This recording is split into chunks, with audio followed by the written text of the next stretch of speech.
Wait a minute. Wait, this isn't the right intro. Stop! Let me fix this. Just give me a moment.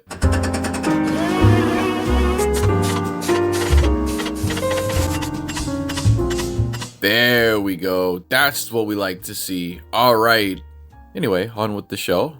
Hello everyone, today we're going to be taking an in-depth look at the 3D converted panels I did of Bittersweet Candy Bowl, and I will be discussing why I chose them and what the 3D adds to the scene. Keep in mind, 3D is not a complete storytelling tool in and of itself, but a storytelling enhancer. Imagine it like the icing on top of a cake. It's not the whole cake, but it enhances the flavor, and it can add a new level of intimacy between the story, characters, and audience. Let's get started.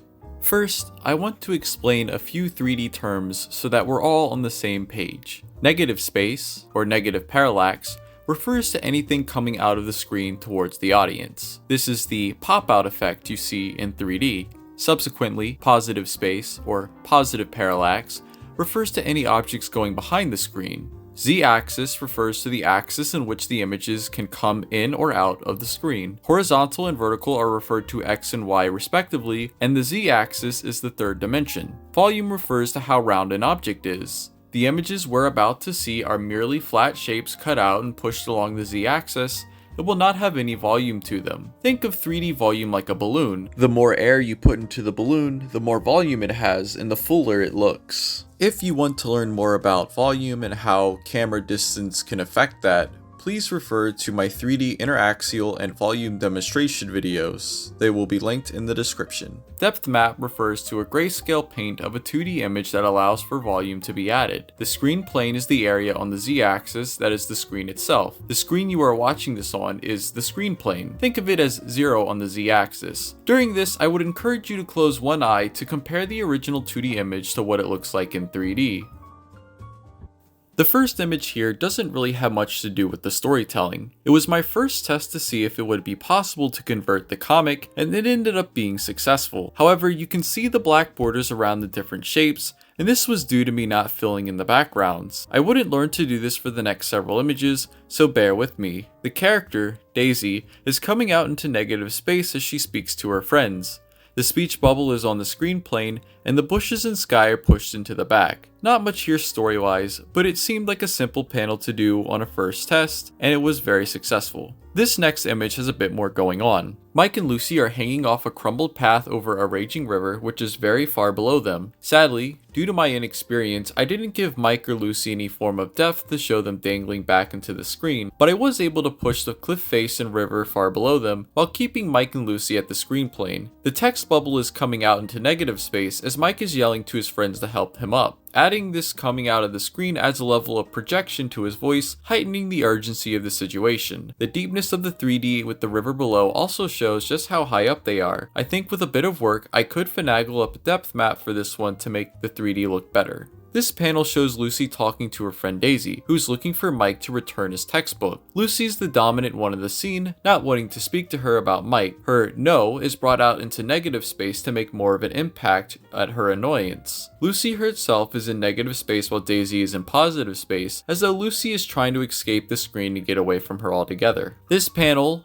more or less, was chosen as all the hearts provided a fun challenge and allowed for more bits of 3D objects to make for an interesting 3D shot. Sometimes 3D can provide fun and unique views outside of storytelling reasons. Here, all the hearts floating around, mostly the ones coming out at you, show how much Daisy is infatuated with Mike. This is another shot from earlier in the chapter. This one was a particular challenge as there were many objects to cut out and I was still just starting out with these conversions. It took me a while to understand what objects needed to be cut out together. This is similar to the previous image where the shot felt like a good fit for interesting 3D, as there are many layers to the scene. Lucy, who is leaving the house in the foreground, is also leaving through the screen in negative space. The house, along with the speech bubbles and Yashi, her pet, and Jordan, her brother, are all in positive space. Even the inside of the house is pushed back on its own plane behind Jordan. It just looks nice. For a while, this was my favorite conversion. Here was one where I felt like it was a no-brainer for a 3D conversion, though it was really tedious to do due to all the thin lines and motion blur. Yashi, the green creature in the foreground, is trying to fly off the bed as Lucy tries to sleep. Yashi is leaping off the bed and the screen into negative parallax as she attempts to take flight.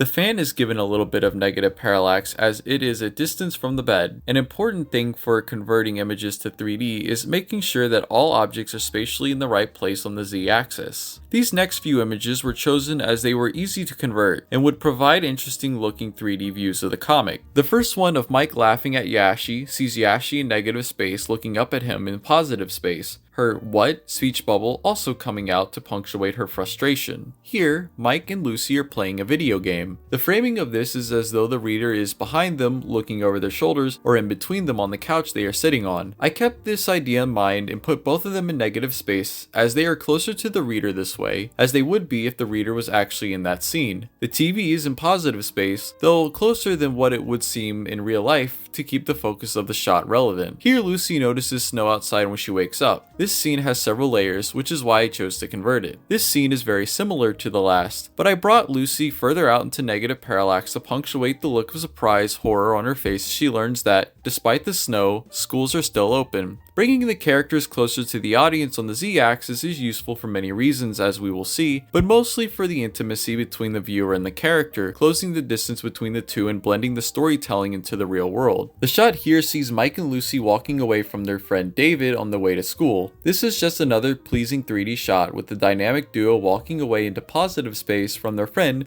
who is in negative space. The 3D adds a nice sense of placement to the characters. While the other images were purely for the thrill of converting the comic, I really wanted to sit down and start thinking about things from a storytelling perspective, and I started to be more selective about what panels I wanted to convert, because it also takes a while to convert them. The context here being that Abby, the brown cat, has not yet apologized to Paulo, the orange cat, for assaulting him. Paulo is dominating the scene against Abby. He comes out into negative space with a smug expression, with Abby shrinking behind the screen into positive space. Paulo here has the upper hand on him, which due to their spotty history makes Abby uncomfortable. And I expressed this in 3D by having the 3D be so extreme here. The 3D is almost too intense, giving the viewer the same feeling Abby is having at the moment. Even Abby's speech bubble in the third panel appears far behind Paulo. Putting certain characters in the negative space is a good way to show their dominance over the scene, characters, and subsequently the audience. This is just another nice 3D shot. It had many layers which provided a nice view. In this shot, Paulo is still coming out into negative space,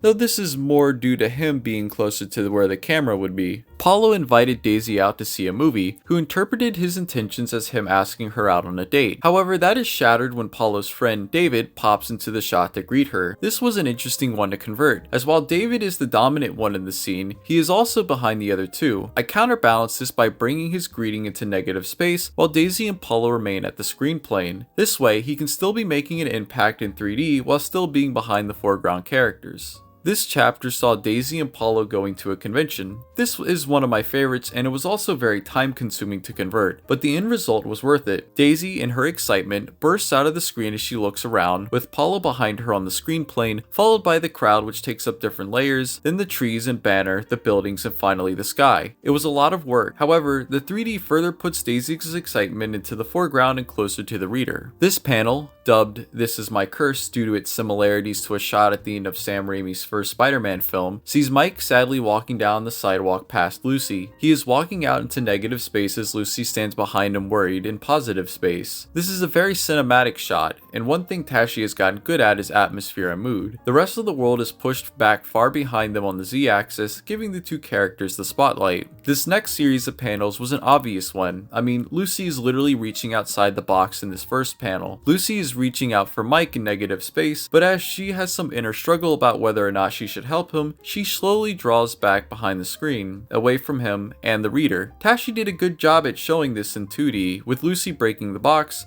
and 3D brings the effect full circle. This is probably my favorite of the conversions. Mike is feeling empty due to his current issues with his long-distance relationship girlfriend Sandy. He feels isolated and alone. Tashi shows this by having him be the only student in his row and column. In 3D, Mike is pulled into deep negative space while everyone else is pushed back into positive space. Not only is he alone in 2D, but in 3D he is no longer even in the same space as everyone else, exiled out of the screen, out of his world, while everyone else remains behind. Here we see Mike sitting with Daisy as she does homework. I chose these because I wanted to show changes in depth without having access to using volume. In the first panel, everything is far out from Mike, with Daisy in negative space and the bookshelf in positive space. Mike is on the screen plane. By the last panel, the 3D has become shallower as Mike feels as though the world is closing in on him. He also remains on the screen plane while Daisy and the bookshelf move, showing that he also feels stuck in place as the world moves around him. Here, Sandy has come to visit Mike. She stands out from the crowd in 2D, of course, as she is fully colored and drawn, but 3D helps pull her out of the screen, closer to the reader and closer to Mike. It's an intense moment. Mike is finally getting to see her again after so long. I also provided a depth map to the ground she is standing on, so it goes from out of the screen back into it. The other characters in the background, along with the bushes and sky, were all layered differently. Mike and Sandy ride in the back of this car together, though Mike can't help but feel anxious about the situation. He almost feels detached from her, which I showed by pulling him into negative space while leaving Sandy behind in positive space, along with the rest of the car in the background. Having his face coming out to the reader also further highlights his expression. This is already a well illustrated panel for this, but the 3D adds a new level of intimacy. Mike is out with the reader, making the reader feel like they're with him. I don't have much to say about this one. It just seemed like a nicely framed shot for 3D. Ironically, the character speaking, David, is supposed to be looking through this circle with one eye, meaning it would really be in 2D. This is the final and most recent image I converted. I tried a new panel type, one with a panel within a panel. With the characters standing together in a group, it provided several layers to separate and made for an interesting 3D shot. Sue, the character with blue hair, comes out into negative space. Funnily enough, her friend trying to hide behind her, Stacy, is also coming out towards the viewer slightly. Amaya, on the far right, comes out, with everyone else falling behind the screen. The 3D provides a nice sense of placement for the characters. Thank you so much for watching till the end of this video. I hope you all learned something about the thought process behind using 3D as a storytelling tool. I do plan on doing more conversions of this comic in the future. The conversions are in no way meant to replace the original version of the comic, merely a supplement to the storytelling. Looking at the difference between the 2D and 3D versions really does help breathe a new life into them.